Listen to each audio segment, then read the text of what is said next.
नमस्कार दोस्तों, स्वागत है आपका मेरे आज के नार्सिसिस्ट सीरीज के एक और नए वीडियो में। मेरा नाम है राजीव, ये है राजीव कोचर लाइफ मंत्रा। दोस्तों, आज इस वीडियो में मैं आपको बताने वाला हूं नार्सिसिस्ट आदमी यानी नार्सिसिस्ट मेल किस तरीके की फीमेल्स, यानी मैं एम्पैथ्स की भी बात कर रहा हूं, इसमें सुपर एम्पैथ्स की भी बात कर रहा हूं और सब एम्पैथ्स की भी बात कर रहा हूं। किस तरीके की फीमेल से, विमेन से दूर, कोसों दूर रहता है नार्सिसिस्ट मेल। क्या क्या खूबियां होती हैं उस फीमेल में, वो खूबियों को जानो, डिटेल में बताऊंगा इस वीडियो में। और ये वीडियो खासकर उन लोगों के लिए है जिनके जीवन में या तो नार्सिसिस्ट अभी अभी आया है, आप नार्सिसिस्ट के साथ किसी रिलेशन में नहीं बंधे हैं, या अभी नार्सिसिस्ट आपकी लाइफ में काफी गहराई तक आ चुका है लेकिन अभी रिश्ते में नहीं बंधे। तो डिटेल में सुनना, ध्यान से समझना, जान लेना, पहचान लेना कि किस वे में एक एक फीमेल अपने आप को इतना ताकतवर कर सकती है। एक एम्पैथ, एक सुपर एम्पैथ, एक सब एम्पैथ फीमेल अपने आप को इतना ताकतवर कर सकती है कि नार्सिसिस्ट मेल उससे कोसों दूर रहता है।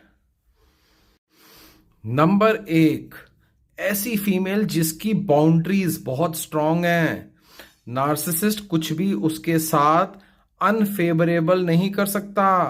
नार्सिसिस्ट एक कदम आगे बढ़ेगा तो रख के एक थप्पड़ मारेगी, क्योंकि उसकी बाउंड्रीज बहुत स्ट्रांग है। उसको नार्सिसिस्ट की किसी भी चिकनी और चुपड़ी बातों से कुछ लेना देना नहीं है। उसने अपनी एक क्लियर बाउंड्रीज बना रखी है। अगर नार्सिसिस्ट बातें करते करते हाथ छू लेगा, बातें करते करते कंधे पे हाथ रख लेगा, कुछ भी गलत हरकत करेगा, तो नार्सिसिस्ट को घूरने वाली आंखें दिखेंगी और नार्सिसिस्ट की हो सकता है पिटाई भी हो जाए। तो नार्सिसिस्ट उससे दूर रहता है, बिल्कुल ही एक कदम दूर। बिल्कुल बाउंड्री इतनी स्ट्रिक्ट रखती हैं ऐसी औरतें कि नार्सिसिस्ट चाहकर भी उनको अपने लव बॉम्बिंग के जाल में फंसा नहीं पाता। नंबर दो, ऐसी औरतें जो अपने आप को इमोशनली रेगुलेटेड रखती हैं।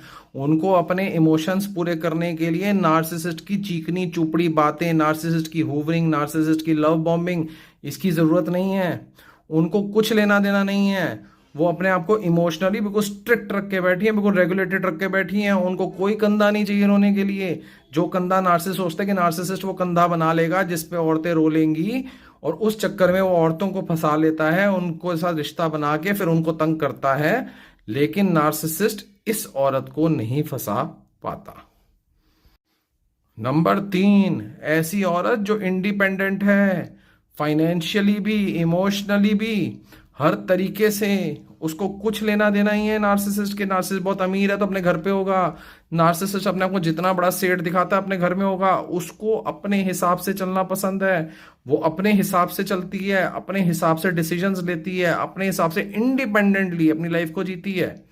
नार्सिसिस्ट चाहकर भी उसको ऐसे नहीं कर सकता, मैनिपुलेट नहीं कर सकता कि उसको किसी तरीके के पर्क्स मिल जाएंगे या नार्सिसिस्ट उसकी कुछ हेल्प कर देगा। उसको एक्चुअल में नार्सिसिस्ट की हेल्प चाहिए ही नहीं। नंबर चार, ऐसी औरत जो प्रोमिसेस में नहीं आती। नार्सिसिस्ट मुंह से फाड़ फाड़ के प्रोमिसेस करता है, ये प्रॉमिस वो प्रॉमिस। उसको कुछ लेना देना नहीं है प्रॉमिस से। उसको क्लैरिटी की बात करना पसंद है, उसको पैटर्न्स पे चलना पसंद है, उसको नार्सिसिस्ट के पैटर्न्स को समझना पसंद है। तुमने पिछली बार ये बोला था, अब इस बार बोला नहीं, मैंने ऐसे नहीं बोला था। यही कैसे नहीं बोला था? मैं पागल हूं क्या? मुझे नहीं पता क्या? बात करनी है करो, नहीं करनी ना करो, इसके आगे कोई बात नहीं होगी। मतलब कि क्लैरिटी से बात को रखती है। उसको कोई मतलब नहीं है कि नार्सिसिस्ट को बुरा लग जाए, उसको अच्छा लग जाए, उसको बुरा लग जाए। जो नार्सिसिस्ट ने पिछली बार कही थी वही बात, मुद्दा वहीं से स्टार्ट होगा। नार्सिसिस्ट बोले गैसलाइटिंग करके कि मैंने ऐसा नहीं करा, तो वहीं पे उसको झाड़ मारने को हमेशा तैयार रहती है ऐसी औरत।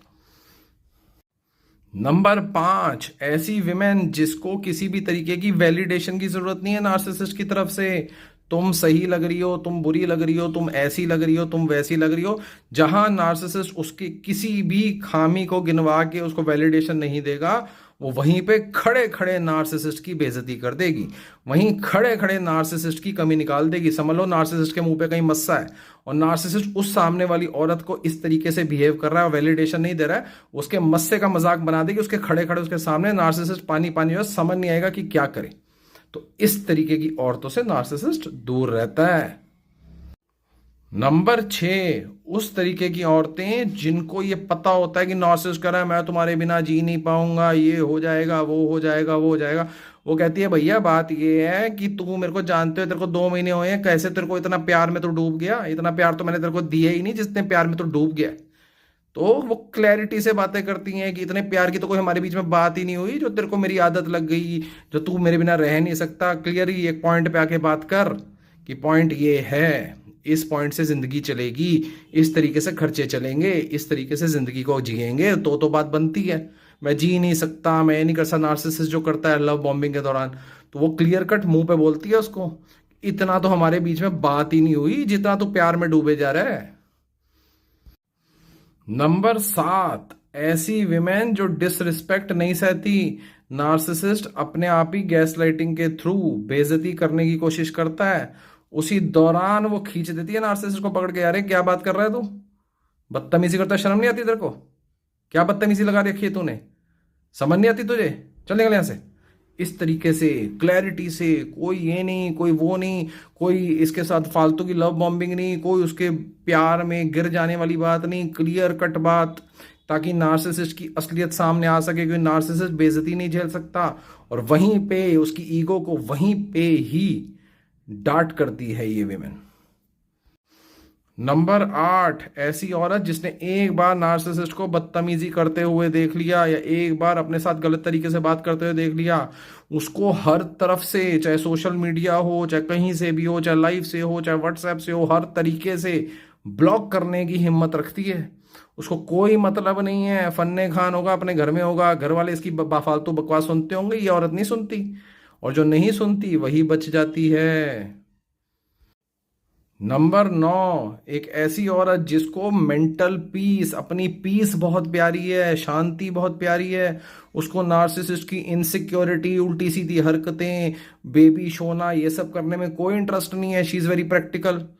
उसने बोलना है कि हाँ जी अच्छा शादी करनी है, चल क्लैरिटी से बता, ऐसे करना है, ऐसे करना है, ऐसे करना है, हम ऐसे चलेंगे, ऐसे चलेंगे, ऐसे चलेंगे, ऐसे फाइनेंशियली चलेंगे, ऐसे इमोशनली चलेंगे, इस तरीके से सब कुछ होगा पूरी प्लानिंग के साथ। ये नहीं कि आज नार्सिसिस्ट पीछे पड़ा हुआ है, मैं तो तुम्हारे प्यार में अंधा हो गया, मैं डूब गया, ये हो गया, उसको कुछ लेना देना नहीं है। प्रैक्टिकल उस पर चलती है, प्रैक्टिकल अप्रोच पे।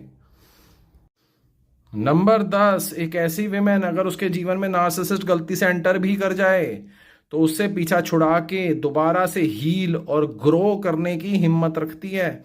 उसने उसको हो जाता है चलो मैंने ये गलती हो गई, मैंने गलती से सीख लिया, अब मैं हील करूंगी और ग्रो करूंगी, इस बेवकूफ के और नीचे लगने की मुझे कोई जरूरत नहीं है। तो आज मैंने आपको बताने की कोशिश करी ऐसी 10 तरीके की औरतें जिनके साथ नार्सिसिस्ट दूर रहना पसंद करता है, जिनसे कोसों दूर, क्योंकि नार्सिसिस्ट को पता है उसकी दालियां गलने वाली नहीं है। अपने आप को ऐसा बनाएं, और अगर जीवन में कोई नहीं है, आ सकता है तो भी ध्यान रखें, कोई आ गया है तो भी ध्यान रखें, रिश्ते में बंध भी गए हो तो भी ध्यान रखें, और बहुत कुछ सीखें, समझें। ये वीडियो बार बार सुने ताकि अपने आप को सशक्त बना सकें। और ज्यादा जानना चाहते हो, और ज्यादा समझना चाहते हो, नार्सिसिस्ट की आंखों में आंखें डाल के देखना चाहते हो, डरना नहीं चाहते हो, अपने आप को स्ट्रांग बनाना चाहते हो, नीचे दिए नंबर पे व्हाट्सएप करें, मेरे साथ 1 घंटा बात करें। ये बात ऑनलाइन फेस टू फेस होगी, और ये मीटिंग फ्री नहीं होगी, ये पेड मीटिंग होगी। तो जो सीरियसली मुझसे बात करना चाहते हैं वो आए और मुझसे बात करें।